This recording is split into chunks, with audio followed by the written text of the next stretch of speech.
Bonjour, bienvenue dans Incorporer, le podcast qui va t'aider à plus habiter ton corps et à mieux vivre ta vie. Je m'appelle Olivia Chival et même si je suis médecin dans mon quotidien, ici il ne s'agit pas d'une thérapie et je ne délivre pas de conseils médicaux. Il s'agit d'un endroit où je mets au centre le corps. Le corps au centre pour le changement, pour que tu puisses trouver tes propres ressources. Le corps aussi au centre pour débloquer, défaire des nœuds, des blessures, pour libérer des émotions, pour ressentir les émotions. Et aujourd'hui, j'ai une interview pour toi. Une interview avec Delphine Germain, qui est sage-femme et hypnologue et formatrice. Et notre échange était super inspirant. Moi, je trouve que c'est un épisode qui est important, qui est déculpabilisant et qui fait du bien, tout simplement, autour des capacités qui sont dans nous et dans nos corps. Dans notre échange, on aborde des processus physiologiques comme dormir, comme rire et comme l'accouchement. Delphine nous explique que ces processus que notre corps sait faire sont liés à l'émotionnel et qu'on a une influence sur nos émotions. L'hypnose est un peu tout le temps là dans notre échange et elle utilise l'hypnose comme un outil pour activer les ressources. Delphine nous explique qu'on a tendance à freiner ces processus qui sont très naturels pour notre corps et comment lever ces freins. Et elle nous parle de l'imaginaire et comment l'imaginaire et les techniques de l'imaginaire peuvent nous donner de la confiance, nous rassurer. Et tout à la fin de notre échange, elle nous partage un très beau exercice, une expérience que vous pouvez vivre en direct live pour relâcher musculairement, un exercice de relâchement musculaire.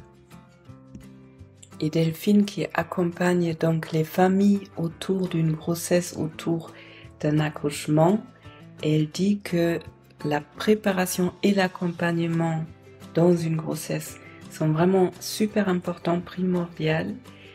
Et malgré toute la meilleure préparation du monde, on ne contrôle pas la vie et on n'a pas d'influence sur ce qui nous arrive. En revanche, une bonne préparation peut nous aider à traverser tout ce que la vie nous amène avec beaucoup plus de sérénité, avec des outils, avec des ressources, avec une certaine sécurité. Et avant de plonger dans l'interview avec Delphine, voici une information super importante, c'est que j'ai fixé la date pour le prochain tour de Ma sécurité intérieure, mon cours en ligne sur 4 semaines. Cette année, il va même durer 5 semaines, parce qu'il y aura une semaine de préparation au cours. C'est une routine du matin qui est vraiment très transformateur. J'ai vu des personnes qui l'ont fait et je vois un réel avant et après, tout simplement par le fait de se plonger dans son monde intérieur tous les jours, d'apprendre à faire le lien à son propre corps, à trouver des ressources, à apprendre à dire non, tout ça avec des outils d'autocompassion pour vraiment créer une belle relation entre toi et toi-même. Donc voici les dates. Le pré-cours, il va avoir lieu du 8 avril au 14 avril et les 4 semaines après, c'est du 15 avril au 10 mai. Donc tu peux déjà te bloquer ces dates si tu as envie de faire cette transformation avec moi. Et il y aura une semaine où tu peux recevoir un mail tous les jours de ma part avec une méditation guidée pour ressentir un peu comment ça fait de travailler avec moi. Ce sera au mois de mars, à partir du 18 mars, il y aura un webinaire aussi. Et bientôt, vous allez pouvoir vous inscrire dans la semaine gratuite et du coup sur la liste d'attente pour ma sécurité intérieure. Et le cours va être encore mieux que les dernières années parce que j'ai préparé quelques belles surprises et je vous en parle bientôt. Et avec tout ça dit, c'est parti pour l'épisode.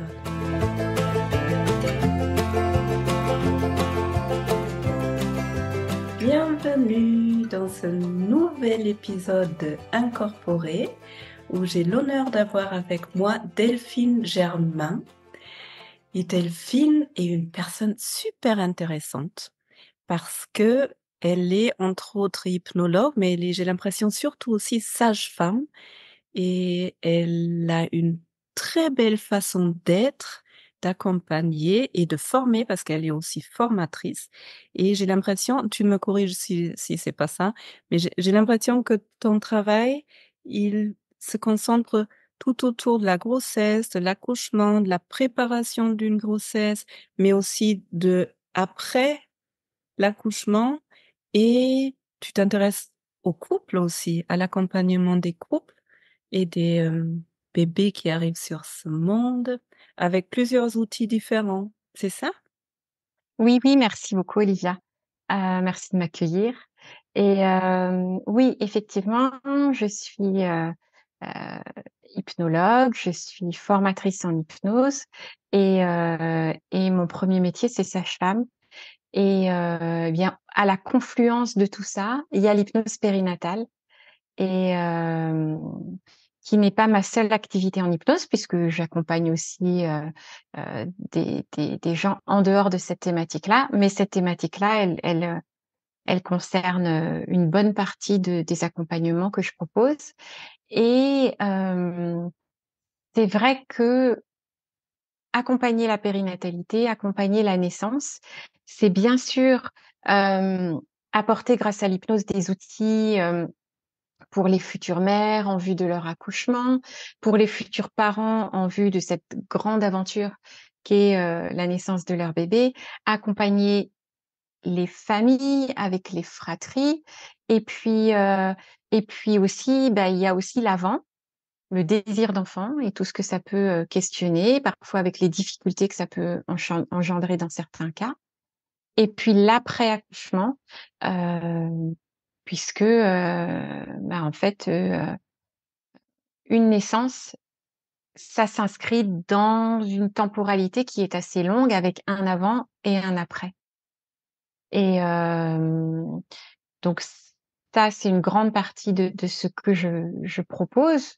Hem, Utiliser l'hypnose comme outil, mais aussi avoir un accompagnement pour, vivre au mieux cette période-là. Et puis, en plus, c'est une période, qui est très, très contrastée et c'est ça que j'aime beaucoup. C'est-à-dire qu'à la fois, ça peut être immensément beau et immensément plein d'amour et puis, bah, parfois, ce sont des drames terribles.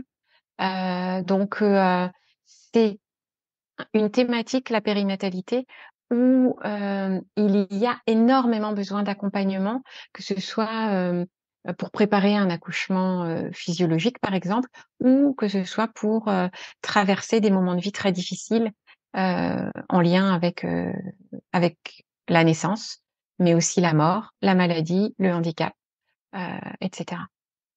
Ouais, merci de nous avoir amenés déjà un peu dans le sujet. Personnellement, je trouve que c'est un sujet qui est tellement important parce que on est tous nés sur cette terre. Si vous écoutez là, on est tous passés par un accouchement. Et j'ai l'impression que c'est pas encore connu par tout le monde, qu'on peut se faire accompagner, qu'il y a des moyens que ça puisse bien se passer. Parce que la grossesse, en fait, elle nous influence et l'accouchement, ça nous influence sur toute notre vie. Et comme je trouve ça super important et intéressant comme sujet, j'ai demandé à Delphine de venir dans une interview. Et alors, avant de plonger complètement dans le sujet, en général, je commence les interviews avec une question qui me vient quand je pense à la personne qui est avec moi. Et du coup, j'aimerais bien te demander, Delphine, alors, est-ce qu'il y avait des moments dans ta vie où tu as appris quelque chose qui a changé ta vie, qui t'a influencé? Et est-ce que tu aurais envie, parce que je pense que oui, Waouh! envie de partager un de ces moments-là, ou peut-être Un plus. moment qui a changé ma vie, qui m'a fortement influencée. Hem, je tu vois, le premier moment qui me vient, hem, c'est c'est un moment artistique. C'est un une expérience de spectatrice où, où en fait, j'étais au théâtre. J'ai eu la chance de voir une pièce magnifique qui s'appelle Le Visiteur d'Éric Emmanuel Schmitt, avec 2 acteurs, 2 comédiens exceptionnels et hem et en fait, ce moment-là a été un moment de grâce où, toute la salle était complètement, co on aurait dit que tout le monde ne faisait qu'un, tu vois? Que les spectateurs, les comédiens, il y avait voilà, un moment comme ça, hors du temps et pourquoi je pense à ce moment-là quand tu dis, un moment qui a impacté ma vie? Parce que, ce moment-là, grâce à l'art, grâce à l'esthétique artistique et grâce aussi au don de soi, tu vois? La générosité aussi, le partage de ce moment. En fait, ce moment-là était un moment, hors du temps et qui, a impacté ma vie, non pas de manière concrète, mais de manière, métaphysique, on va dire, où, c'est comme si tout s'était rejoint. C'est-à-dire comme si, le temps s'arrêtait et du coup, bah, quand on sort du temps, on a l'impression de toucher une espèce d'éternité, tu vois? Avec, en même temps, cette, sensation d'être à la fois extrêmement, présente à moi-même, mais en même temps extrêmement reliée aux autres. Donc, je peux pas te dire qu'il y ait eu de conséquences pratiques, en tout cas, je ne les ai pas vues. Mais par contre, c'est un moment qui, je pense, a transformé mon positionnement par rapport, à la vie. Waouh! C'est presque une forme de micro-éveil. Si tu dis en même temps tu étais extrêmement présente et en même temps tu étais reliée au tout. C'est ça que j'ai entendu? Oui, c'est ça et en fait, ce que j'aime bien aussi, tu vois, dans si on cherche à l'analyser, c'est que, des moments comme ça, en fait, je pense qu'on en vit tous dans notre vie, des moments comme ça où, tu sais, des moments vraiment hors du temps et qui sont déclenchés par, une émotion très forte et c'est vrai que personnellement, je trouve que l'art est capable de déclencher ça de manière très, très forte, mais aussi les relations humaines et aussi, parfois, ce qui nous passionne et hem et en fait, on peut analyser ça de plein de manières différentes, je trouve. Tu vois? On peut, hem, analyser ça de manière spirituelle, en fait. On peut analyser ça, justement de manière très artistique en voyant qu'est-ce que l'art provoque chez les humains et à quel point, en fait notre patrimoine artistique, il est, vital pour, tu vois, notre humanité, qui on est nous. À la fois d'un point de vue, psychologique et puis aussi évidemment à la fois à un niveau hypnotique, en fait, parce que, c'est un bel état de transe Ouais, et spontané. puis, en plus, voilà, j'ai l'impression que comme ça après ça peut alimenter plein de questionnements, en fait, ça peut, alimenter des questionnements, qui vont, scientifiques même, tu vois? Qu'est-ce que le temps finalement? Est-ce que Mmh. tu vois? Par rapport à ce moment où, je suis sortie du temps, à la fois, philosophique bien sûr, hem et j'ai l'impression que ces moments-là qui sont très importants pour nous, nous tous, finalement, on peut les observer de plein d'endroits différents. Quand je dis endroits, tu vois, tout ce que j'ai nommé, précédemment et en tout cas, quel que soit l'endroit d'où on regarde ça, on y trouve du sens. Donc chacun peut y trouver du sens. Ouais. Et ça se produit de façon spontanée et ça nous prend dans une sorte de ouais, mini transe et tu disais que ce moment-là, qui est venu direct, il a modifié ton positionnement face à la vie, c'est ça? En tout cas, c'est un événement qui a une place importante dans ma vie, tu vois? C'est là, j'aurais pu t'en citer plein, mais c'est le premier qui m'est venu. Hem et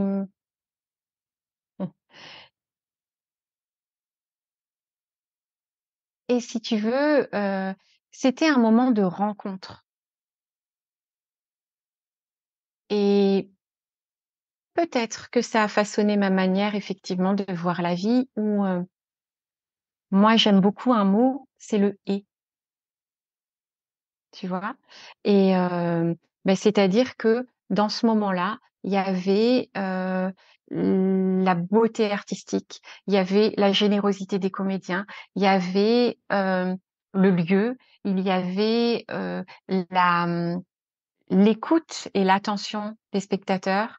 Il y avait peut-être aussi l'état dans lequel j'étais moi pour recevoir un moment comme celui-là.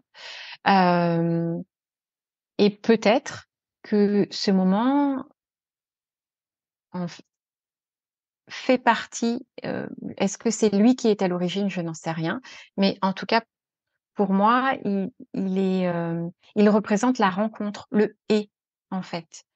Et c'est ET, c'est la E-E-T, exactement, exactement. de tous ces éléments qui a fait qu'à ce moment-là Exactement, exactement. Et tu vois, pour venir à quelque chose de très terre à terre qui n'a rien à voir, tu vois, par exemple, quand, tu sais, tous les trucs, tu plutôt de la team chocolatine ou pain au chocolat? Tu vois le genre de truc? Ben moi, ma réponse, c'est, bah, les 2.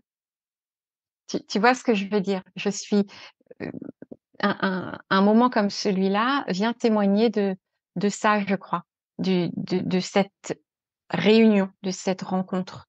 Ou, pourquoi choisir quand on peut en fait, accepter, plusieurs choses en même temps?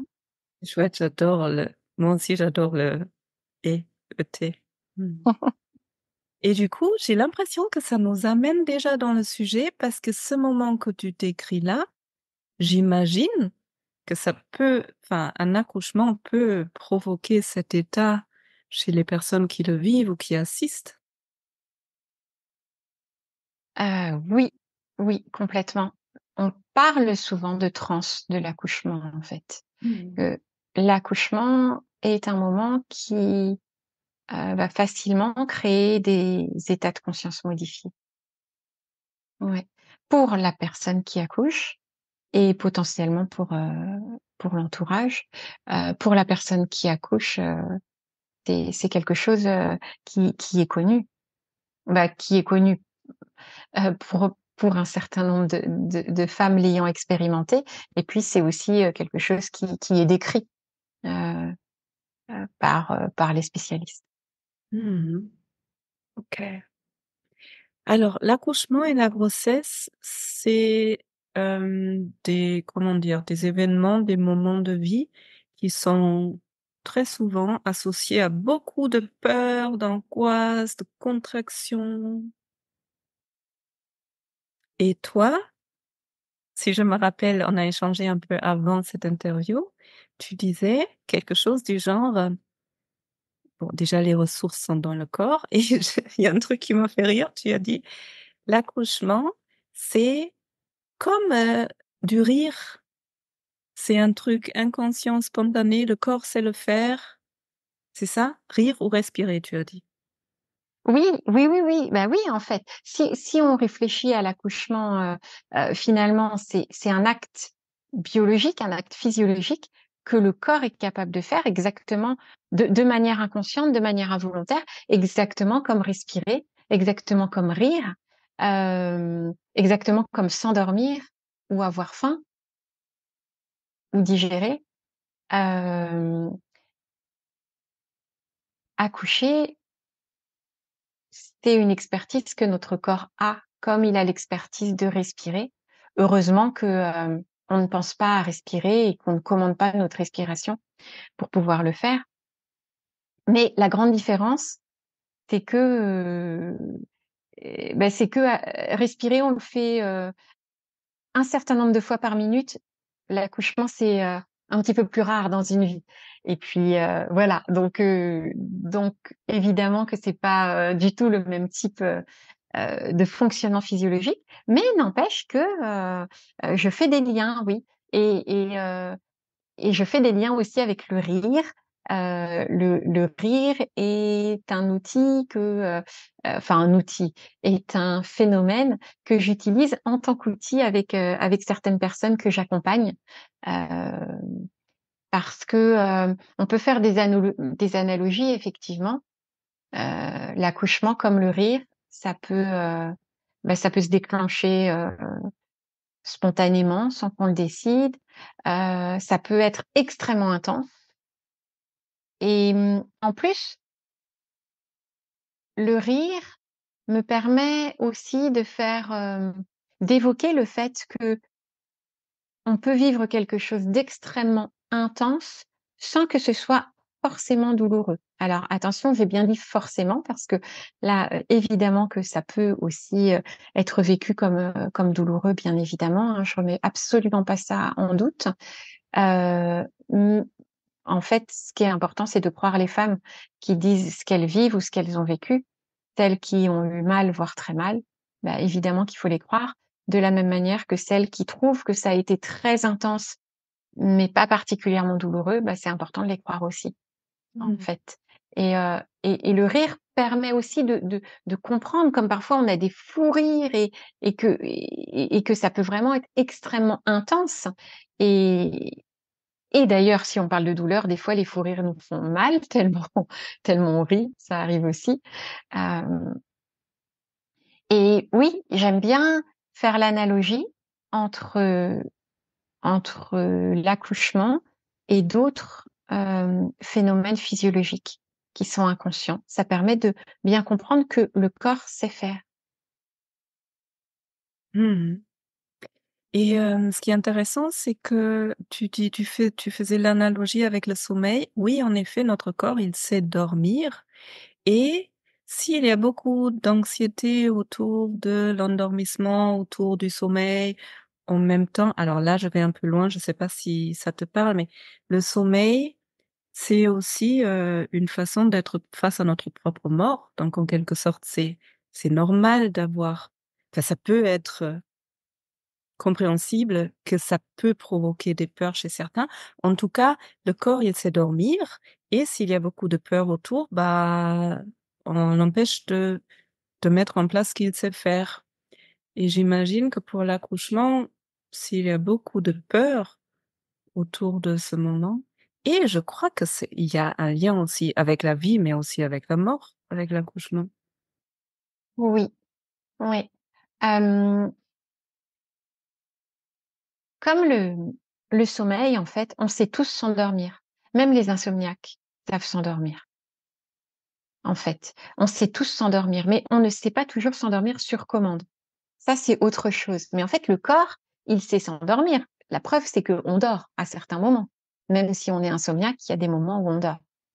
Euh, En fait, on sait tous dormir, mais on sait aussi tous s'empêcher de dormir.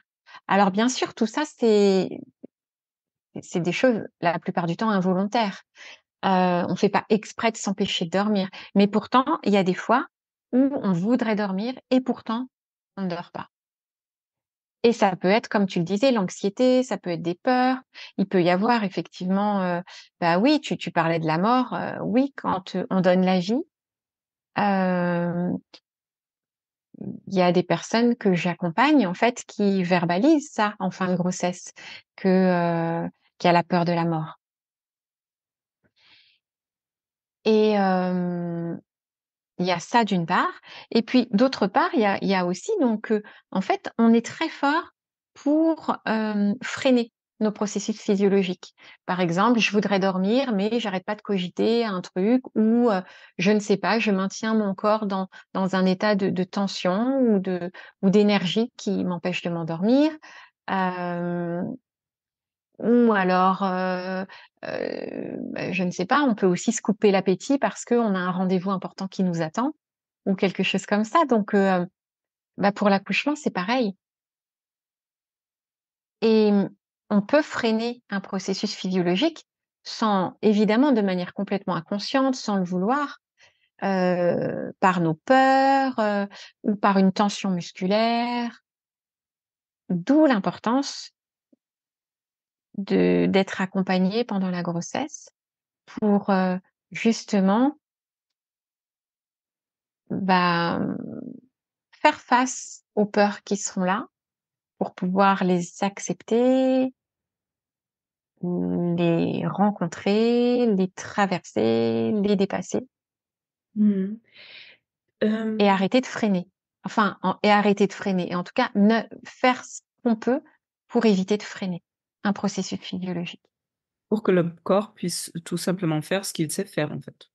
Exactement. Et c'est pour ça que d'ailleurs, souvent, alors j'ai bien dit souvent, j'ai pas dit tout le temps, mais souvent, euh, les personnes qui sont préparées en hypnose, les personnes qui utilisent l'hypnose pour leur accouchement, ont souvent des accouchements plus rapides en fait.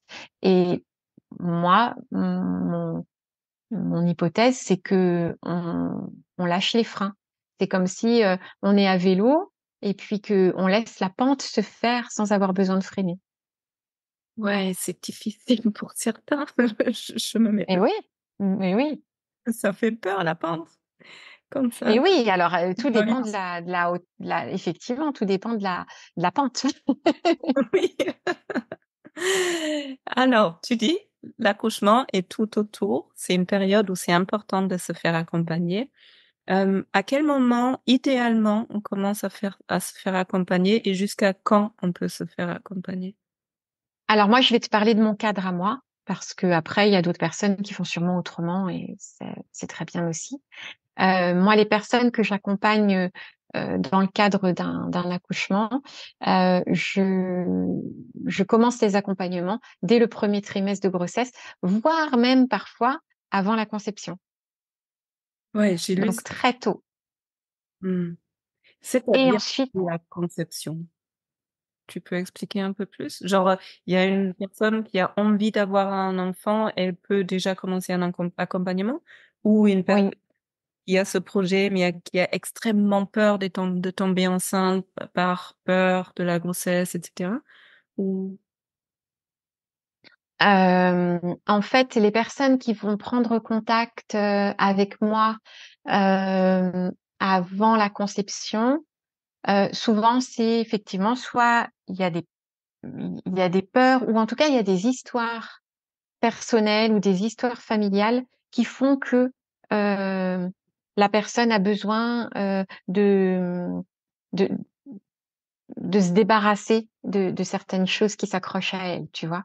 Il y a aussi des femmes qui ont déjà accouché, qui ont eu un premier accouchement extrêmement difficile parce que ça arrive aussi. Il y a parfois des accouchements qui sont très difficiles ou qui sont très difficilement vécus euh, et qui ont besoin de digérer le premier accouchement avant de d'envisager une deuxième grossesse. En tout cas, c'est envisagé, mais avant vraiment de programmer, si je peux dire, une deuxième grossesse, qui ont besoin de digérer déjà ce qui s'est passé précédemment.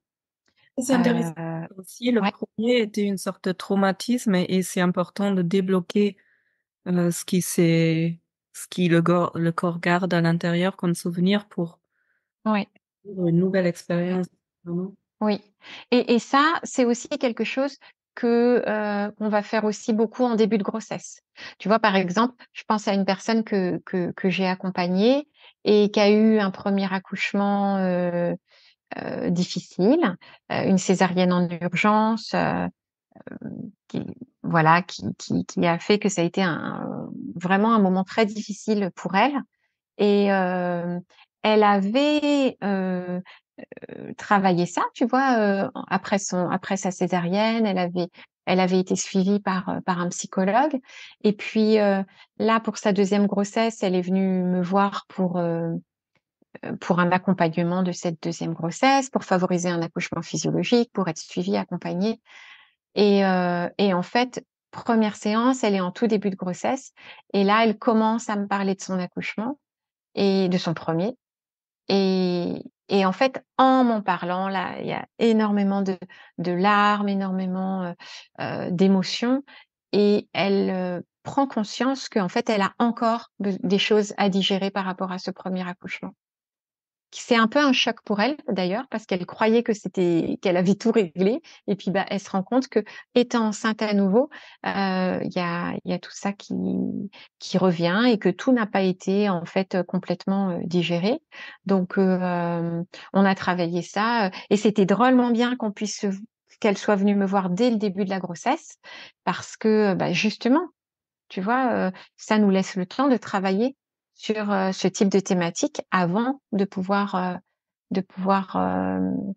aborder le reste et tu vois, il y a eu un moment au bout de 2-3 séances, elle me dit, «Bon, ça y est, l'ancien accouchement, c'est bon, mais ah, c'est bizarre là, je commence à ressentir, des craintes par rapport à l'accouchement à venir». Ah bah, là, c'est gagné, elle avait gagné si tu veux. Parce que avoir des craintes pour l'accouchement à venir, bah, c'est normal. Et donc, on s'est occupé de ces craintes-là, entre autres, par la suite, quoi, tu vois? OK, ça c'est plus ton quotidien du coup, de t'occuper des craintes Oui. à venir. Bah, les 2 sont mon quotidien, en fait. OK. Juste du coup, jusqu'à quand on se fait accompagner? Alors ça va dépendre. Là encore, je te dis dans mon cadre à moi, quand donc je demande, aux personnes si elles veulent que je les accompagne pour, leur accouchement, qu'elles me contactent dès le début de leur grossesse et il y a de base dans mon cadre de travail 2 séances après l'accouchement. Une souvent rapidement après l'accouchement, dans les premières semaines et puis une autre à distance, à peu près 2 mois après l'accouchement. Hem, c'est important dans la prévention et notamment dans la prévention de la dépression postnatale, d'avoir ce suivi-là. OK. Hem, Tu dis que un accouchement, ça peut bien se passer et qu'il y a des choses qu'on peut faire pour que ça se passe bien ou au mieux et que toutes les ressources sont à l'intérieur du corps de chacun. Comment tu fais? Donc tu as parlé d'hypnose. Est-ce que tu peux en dire un peu plus? Comment on Mmh. peut faire en sorte de vivre une grossesse d'une bonne façon, d'avoir un accouchement qui se passe au mieux? Alors, je n'ai pas de programme, comment dire? Je n'ai pas de programme qui soit prédéfini à l'avance. Moi, j'ai mes idées qui sont importantes et puis après ça va vraiment dépendre de chaque personne, chaque, femme ou chaque couple que j'accompagne et à chaque séance où la personne en est et on avance petit à petit comme ça, tu vois? Mais la première chose, quand tu as parlé de ressources, la première chose, c'est que, chaque, je rencontre beaucoup, beaucoup, beaucoup de femmes qui, ne se sentent pas capables, ne se sentent pas à la hauteur et donc en hypnose, déjà, bah, une première chose qu'on peut aller faire, c'est déjà réaliser que en fait, elle a des compétences, elle a des capacités, aller davantage à la rencontre de son corps, hem et et puis faire fructifier les ressources à l'intérieur d'elle. Les ressources, tu vois, ça va dépendre. Les ressources, c'est un terme générique pour dire les capacités, pour dire, ce qu'elle a en elle, pour, parler aussi, d'expériences passées sur lesquelles elle peut s'appuyer. Hem En fait, c'est vaste quand on parle de ressources, donc tout dépend de quel type de ressources la personne a besoin. Mais si je parle de ressources au sens large, en hypnose, il y a une des ressources, c'est les ressources hypnotiques.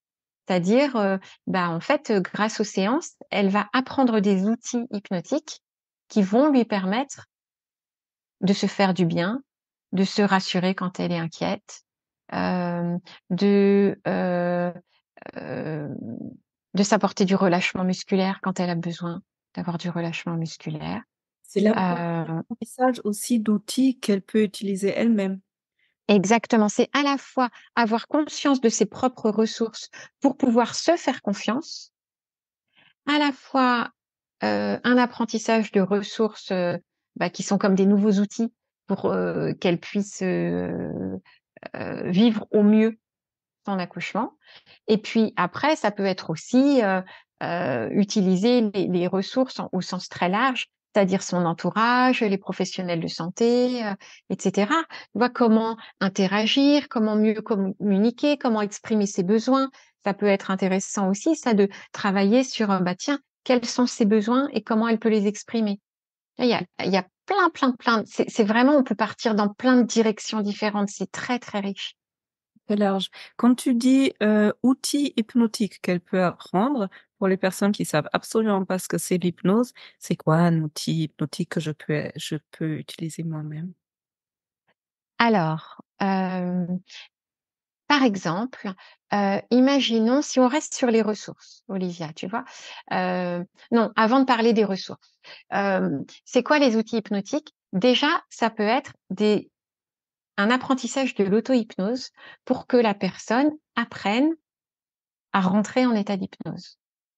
Donc, en Parce fait, ouais, qu'en état- un- parce qu'un état d'hypnose, ça permet au corps de se détendre, c'est ça? ça permet au corps de se détendre, ça permet, tout dépend ce qu'on se suggère pendant l'état d'hypnose. L'état d'hypnose en tant que tel nous permet en tout cas d'aller dans un état dans lequel on se sente bien, en sécurité, où on peut apporter de la détente, où on peut, si on a un afflux de pensées, calmer les pensées, où on peut développer l'imaginaire, où on peut accentuer la concentration, où C'est on génial, peut... donc c'est à la carte en fait. Je peux choisir ce que je veux Oui, maintenant, dans quel état je voudrais me mettre, c'est ça? oui. Euh, oui, tout à fait. Et ça s'apprend en fait. Donc moi, en séance, je peux guider les personnes pour qu'elles découvrent l'hypnose. Et puis aussi, je vais leur apprendre à créer d'elles-mêmes des états d'hypnose. Donc déjà, l'état d'hypnose, et je fais le lien avec ce qu'on disait, tu sais, au tout début, on disait l'accouchement, c'est une transe. Alors, si avec l'état d'hypnose, on crée de la transe, c'est-à-dire une modification d'état de conscience, c'est-à-dire un état d'hypnose, bah, en fait, on vient favoriser un état propice à l'accouchement. Donc, rien que le fait d'apprendre l'auto-hypnose est une excellente ressource pour vivre au mieux son accouchement. Wow. Est-ce que du coup, dans ton accompagnement, alors cette question me revient, du coup, je vais en parler. J'avais appris il y a quelques années, on m'avait parlé de hypnobirthing, c'était en Allemagne. Je connaissais absolument pas et j'ai trouvé ça magique de pouvoir se préparer d'une certaine façon à l'accouchement. Et j'ai l'impression que mais c'est peut-être faux, que du coup, vous utilisez aussi la visualisation, comme si j'apprenais à mon corps l'accouchement, comme les sportifs qui visualisent la piste de ski ou la ligne de natation, pour que le corps apprenne les Il y a, bons. il y a, il y a beaucoup de liens entre la préparation des sportifs et la préparation à l'accouchement. Euh, Après, c'est vrai qu'en ce qui concerne la périnatalité, il existe des programmes tu vois, qui mixent hypnose et maternité, enfin, qui utilisent l'hypnose pour l'accouchement avec, voilà, des différents programmes. Euh, Moi, je travaille pas trop de cette manière-là. Je travaille plutôt avec tous les outils qu'on a en sur-mesure et euh, au fur et à mesure du temps de quoi il y a besoin. Mais par rapport à la visualisation, il y a, il y a toutes les techniques d'imaginaire qui, bah, qui permettent d'aller, qui permettent des tonnes de choses. Avec l'imaginaire, on peut s'imaginer comment ça sera au moment de l'accouchement. On peut s'imaginer comment ça sera après l'accouchement. On peut voyager dans le temps. On peut voyager dans le corps aussi. Avec l'imaginaire. La femme enceinte peut se connecter à son bébé, peut aller à la rencontre de son bébé par l'imaginaire, peut faire le chemin d'accouchement, si tu veux, de l'intérieur avec son bébé. En quoi Alors, c'est utile de voyager dans le temps, de faire la rencontre avec son bébé, de faire tous ces voyages imaginaires? en quoi c'est utile? Mm. Hmm. Alors, par exemple, le voyage dans le corps, moi, je l'utilise beaucoup parce que d'abord, au niveau du lien avec le bébé, hein, pendant le voyage dans le corps, il va y avoir énormément d'émotions parce que ça peut être le voyage dans le corps avec l'idée de la rencontre avec bébé. Alors bien sûr, on est dans l'imaginaire, hein, ça crée beaucoup d'émotions et beaucoup de liens. Et puis, si je reste sur le voyage dans le corps, le voyage de bébé pendant l'accouchement, en fait, la maman se représente le voyage du bébé, tu vois, avec le col qui s'ouvre, et puis le liquide amniotique, avec le moment de rupture de la poche des os, le trajet du bébé dans le bassin, dans le vagin, la sortie, etc. Le but, ça n'est pas du tout que ce soit quelque chose qui soit conforme à la réalité. Bien sûr, je peux donner quelques indications anatomiques si besoin avant, mais c'est vraiment très général parce que le but, c'est absolument pas que ce soit conforme à la réalité, mais par contre, de se représenter ce qui se passe à l'intérieur, ça apporte beaucoup de confiance et ça va lui permettre au moment de l'accouchement de se connecter à ça. Et à la fois, le fait d'imaginer, par exemple, que le col s'ouvre, en fait, à la fois, ça va venir favoriser le processus physiologique. Tu sais, certains disent que le corps a son langage, que l'esprit a son langage, et ce qui leur permet de se rencontrer, c'est l'imaginaire. Oh, wow, je connaissais pas. Tu vois, donc on peut le voir comme ça, comme l'imaginaire, comme moyen de communication finalement entre notre rationalité et puis notre corps. Donc permettre une meilleure communication à l'intérieur, mais aussi tout simplement, enfin, je sais pas si c'est tout simplement, mais peut-être vu d'un autre point de vue, le fait d'imaginer ce qui se passe dans le corps, c'est extrêmement rassurant. Mais ouais. En fait, ce que j'entends dans tout ce que tu dis, c'est que je vis dans mon imaginaire l'accouchement dans un contexte où je suis en sécurité, où il n'y a Oui, pas de danger puisque c'est uniquement, entre guillemets, mon imaginaire. Et en même temps, il y a des connexions neuronales qui se créent puisque l'imaginaire, c'est pour notre cerveau comme si on le vivait réellement. Tu me corriges si c'est faux. Mais du coup, je programme entre guillemets mon corps pour que ça se passe bien. C'est un peu ça? alors oui, on peut dire ça et et oui, complètement Olivia, on programme pour que ça se passe bien et en même temps et ce «et», tu vois, encore un «et» qui est important, qui est très important. Hem, Dans mes accompagnements, je suis extrêmement vigilante. Hem, je je souhaite vraiment que, à la fois que les personnes que j'accompagne, hem, heu, comprennent le message suivant. À la fois, grâce à l'hypnose, on va tout faire pour favoriser un accouchement, physiologique et le plus facile possible et à la fois, il y a des accouchements qui se passent pas comme on voudrait et qu'on n'y peut rien. Que parfois, on peut se préparer autant qu'on veut. On peut faire de la respiration, toutes les techniques qu'on veut, du yoga, de la sophro, de l'hypnose, tout ce qu'on veut. Et pourtant, parfois, ça se passe pas du tout comme on aurait voulu que ça se passe. Hem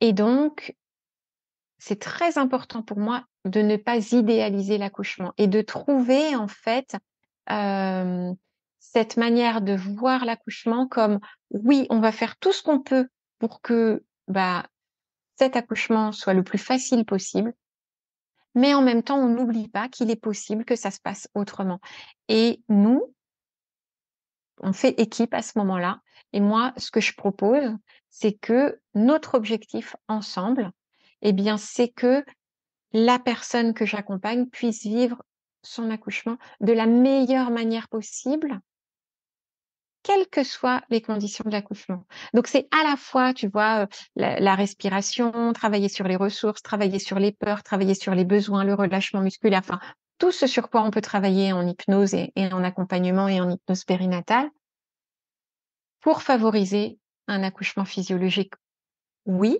mais aussi et surtout pour bien vivre un accouchement, même si ça se passe pas comme on avait imaginé. Et ça me tient beaucoup à cœur parce que, on peut faire des gros dégâts si on part dans l'idéalisation et que finalement ça ne se passe pas comme prévu. Et je peux même te dire que, il m'est arrivé d'accompagner des femmes en postpartum, donc après l'accouchement, en grande détresse et en séance, en fait, finalement, ce qu'il apparaît, c'est que, hem, la femme s'était préparée à l'accouchement pour vivre un accouchement physiologique, avec, tu vois, un idéal de la femme qui accouche physiologiquement avec la puissance féminine et cetera. Mais par contre, qui n'avait pas du tout, dans sa préparation, anticipé que ça puisse aussi se passer autrement et donc après l'accouchement, dégringolade, grosse culpabilité, grosse colère, et tristesse, faire le deuil de l'accouchement qu'elle aurait voulu avoir, heu et ça, je trouve ça inadmissible, en fait. Je trouve Oui. qu'en tant qu'accompagnant, on a une responsabilité aussi là-dedans et pour moi, c'est, le un travers du développement personnel.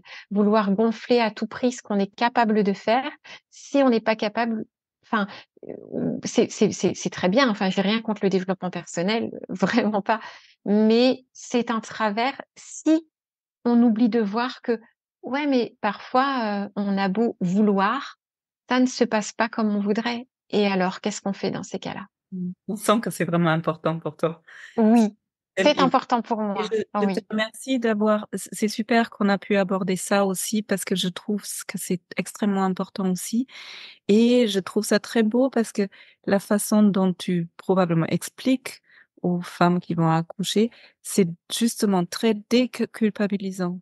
Parce que je peux imaginer que on peut se sentir très coupable si ça se passe pas comme on a visualisé pendant des heures et des jours et cetera. Et en même temps, ce que j'entends, c'est que ta façon d'accompagner va préparer la femme à, peu importe comment ça se passe, elle va pouvoir traverser, soit physiologiquement, soit une césarienne, soit des complications, avec des ressources, avec des outils, avec toi à côté et se sentir le plus en sécurité, peu importe ce que la vie, amène, c'est ça? Ouais, je crois beaucoup, effectivement. Hem, créer une sécurité qui permette, de se sentir capable d'affronter le moment, quel qu'il soit Ouais, et de c'est le vivre au mieux. très beau. On va tout doucement déjà arriver vers la fin de notre échange. J'ai l'impression qu'on a touché que le tout début. Mais vu que tu en as parlé là, qu'est-ce que c'est pour toi ma sécurité intérieure? Mmh.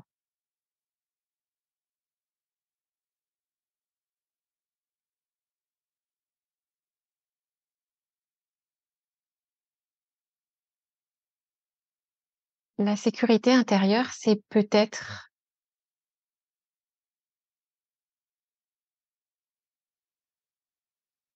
trouver l'espace de sécurité,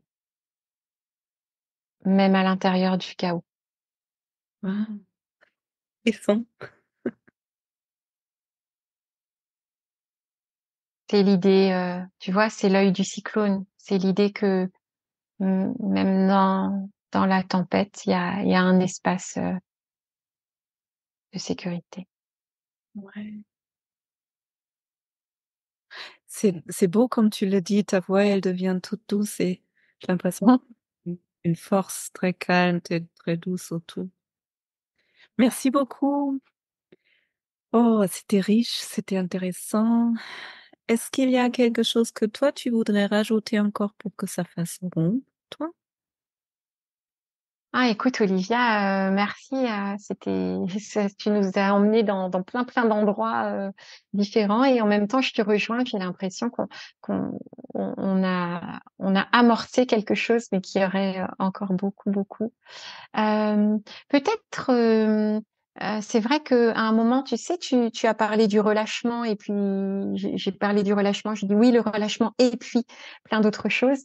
En fait, le relâchement musculaire, c'est quelque chose, justement, être capable de créer du relâchement musculaire dans le corps, c'est une capacité qu'on peut apprendre justement à faire, que l'hypnose en fait permet et mmh, est vraiment très aidant pendant l'accouchement. Alors vraiment très aidant d'une manière générale parce que je pense qu'on est nombreux à préférer quand même être relâchés que crispés.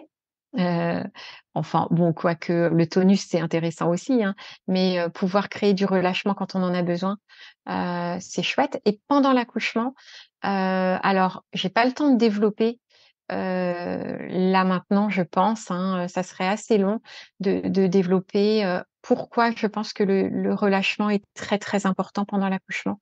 Mais, il y a voilà, pendant l'accouchement, ça me semble justement une très bonne manière d'arrêter de freiner, c'est se relâcher. Permettre au corps de faire ce qu'il a à faire, le laisser faire et ça passe par le relâchement musculaire, en partie. Ouais, merci. Et et tu avais envie de proposer une expérience, c'est ça? Bah, écoute, ouais, si tu as envie, Moi, on j'ai toujours on peut. Allez, avec plaisir. Alors du coup, je vais te proposer cette expérience, Olivia, puis bah, à toutes les personnes qui écoutent, si vous avez envie de vous installer confortablement, peu importe la position, ça peut être assise ou allongée, comme là tu es assise, Olivia. Hein. Ouais. Et en fait, l'idée, c'est de commencer par porter ton attention sur ton corps.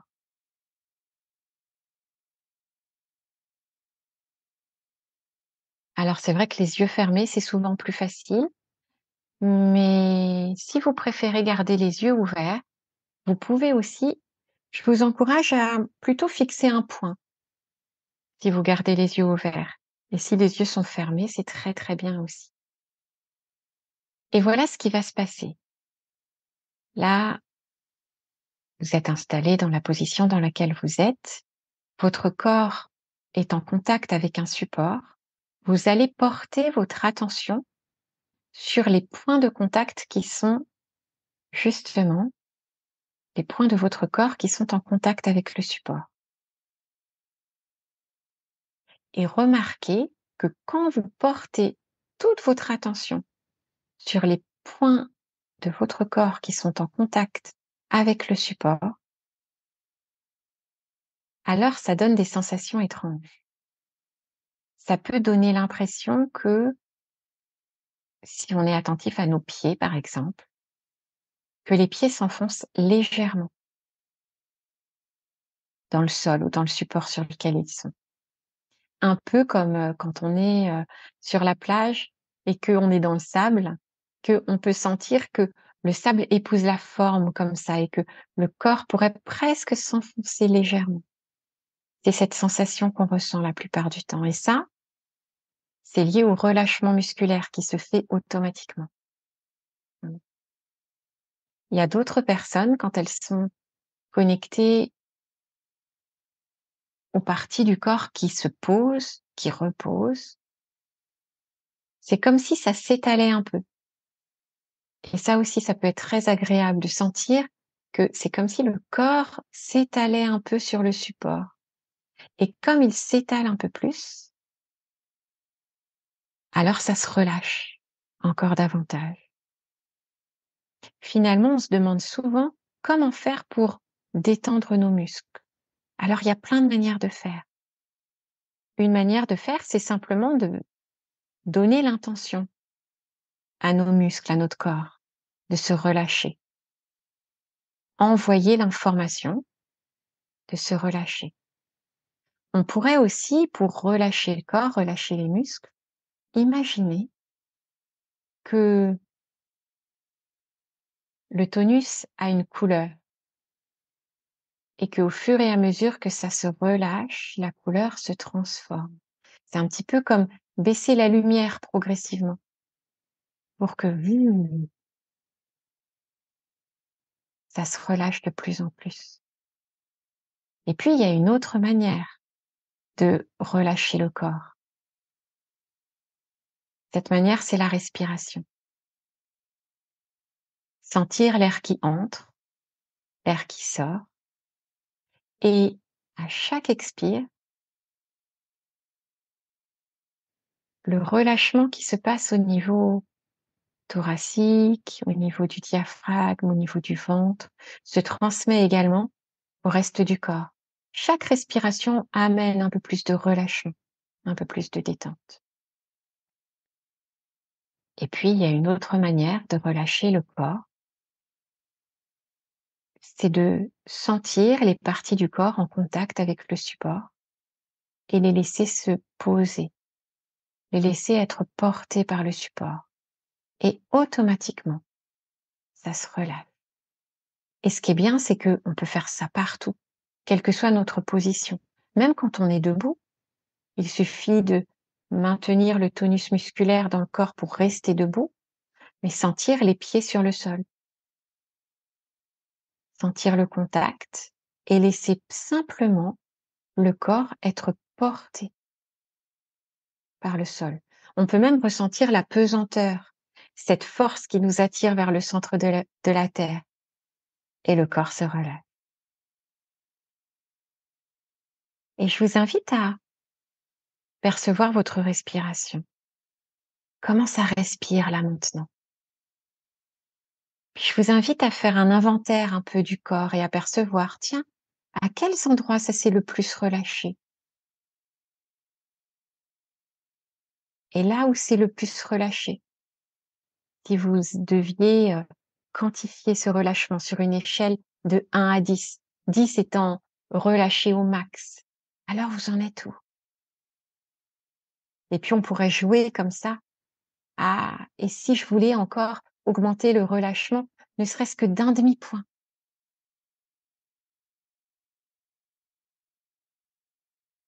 Comment je peux simplement donner cette indication à mon corps de se relâcher? Et puis c'est comme si on a un variateur finalement d'intensité de relâchement pour pouvoir relâcher de plus en plus. Et puis c'était une expérience pour donner un aperçu du relâchement musculaire, mais vous pouvez maintenant laisser, grâce aux respirations, ramener de l'énergie, du tonus dans le corps, en tout cas suffisamment pour continuer votre journée de la meilleure manière qui soit, après avoir été bien ressourcé par un relâchement musculaire. On peut prendre le temps de s'étirer, de respirer, pour sortir de l'expérience. Ah!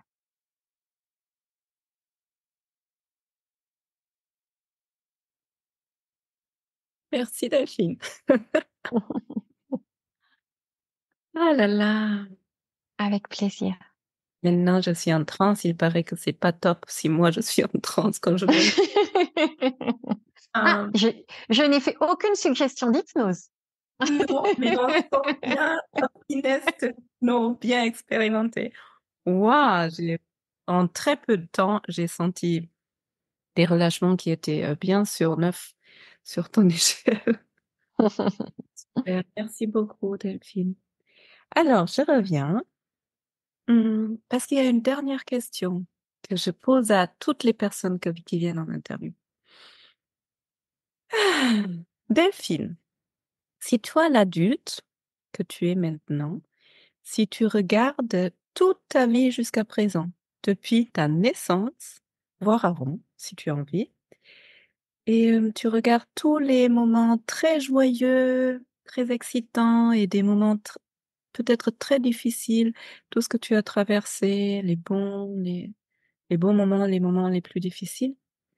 Quand tu regardes tout ça, qu'est-ce qui serait 3 apprentissages, 3 sagesses que tu aurais envie de partager? Mmh. Mmh. L'importance du lien et de la diversité, de la complémentarité dans les différences. Hem, je pense que j'ai tu vois, je pense par exemple quand j'étais petite, quand je fermais mes volets le soir avant de m'endormir, je me disais qu'il y avait sûrement, une petite fille de mon âge qui, elle, ouvrait ses volets ailleurs dans le monde et qui commençait sa journée. Hem, je suis très sensible, au au lien et au partage et à la différence et à la diversité et à tout ce qu'on peut s'apporter les uns les autres. Hem et puis bien sûr, je pense, aux humains, mais aussi, aux vivants en général, quoi. Donc ça en fait un ou ça en fait un ça? Non, ça en fait 2 parce qu'il y a lien et diversité. Ouais.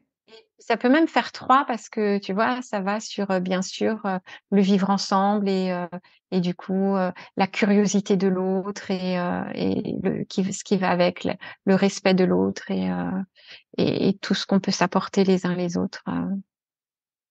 Ah, c'est très beau. Merci beaucoup. C'est très Bah, beau, merci Olivia parce qu'avec tes questions, tu m'emmènes assez loin, en fait. c'est le but.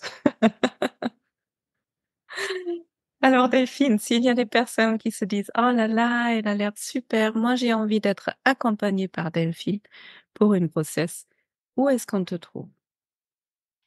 Alors écoute, Pour une on grossesse ou me autre chose d'ailleurs. pardon? Pour une grossesse ou autre chose d'ailleurs. Oui, tout à fait, parce que c'est vrai que, en fait, la périnatalité, avant tout, c'est une expérience existentielle et donc qui nous emmène sur, finalement, voilà, beaucoup de on a parlé de l'accompagnement de l'accouchement, mais c'est vrai que, ça va vraiment au-delà et en dehors de la périnatalité. Hem, je travaille beaucoup sur des thématiques existentielles. Hem, écoute, on peut me trouver, le plus simple, c'est de prendre rendez-vous, sur, par mail, tout simplement, delphinegermain.rdv, @gmail.com. Voilà, hem, mais je dois dire que, j'ai pas beaucoup de place et qu'il y a voilà, qu'il faut s'y prendre tôt. J'ai souvent enfin, j'ai parfois des délais qui d'ailleurs me font que, bah, je dois, heu, j'oriente parfois les personnes sur des collègues parce que malheureusement je peux pas prendre tout le monde. Mais voilà, par mail, c'est bien. Merci, je vais mettre aussi ton site Ah pour oui, c'est vrai, j'ai mon site. Oui, oui, tout à fait. Merci Olivia.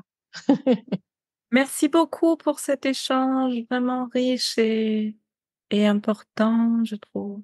Merci pour ton temps, Delphine. Merci beaucoup à toi. Merci Olivia.